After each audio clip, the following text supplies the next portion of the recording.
Search करें अवामी news. मुल्क भर की ताज़ा तरीन खबरों से बाखबर रहने के लिए सब्सक्राइब करें हमारे चैनल को और बेल आइकन ज़रूर दबाएं।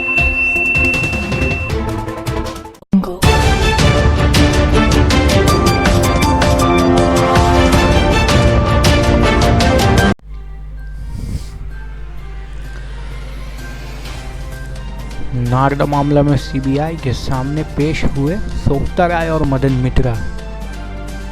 नारदा मामले की जांच में जुटी सीबीआई के बुलावे पर आज तृणमूल एमपी सोक्ता राय और मदन मित्रा पेश हुए।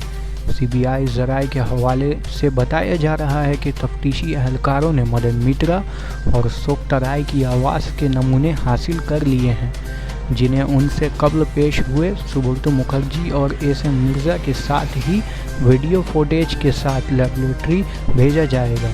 साथ ही ये भी कहा जा रहा है कि नारदा स्टिंग मामले में जिन लोगों के खिलाफ एफआईआर दर्ज है, उनमें बास के भी अभी तक आवाज़ के नमूने नहीं हासिल किए जा सके हैं। खासकर सबुंदो अधिकारी, काकुली घोष और अपूर्वा पोद्दार की आवाज़ के सैंपल नहीं लिए जा सके हैं। जबकि सीबीआई जराये का कहना है कि इस केस को आइंदा 1 से 2 माह के अंदर जांच रिपोर्ट मुकम्मल करने के बाद चार्जशीट पेश करने की पूरी कोशिश की जाएगी। वाज़ह रहे कि नारदा स्टिंग केस की तफ्तीश में मसरूफ़ सीबीआई ने आज अपने दफ्तर में सोक्ता राय, मदन मित्रा और इकबाल अहमद को तलब किया था, लेकिन इकबाल अहमद ने खराबी सेहत का हवाला देकर हाजिर होने से कासिर बताया।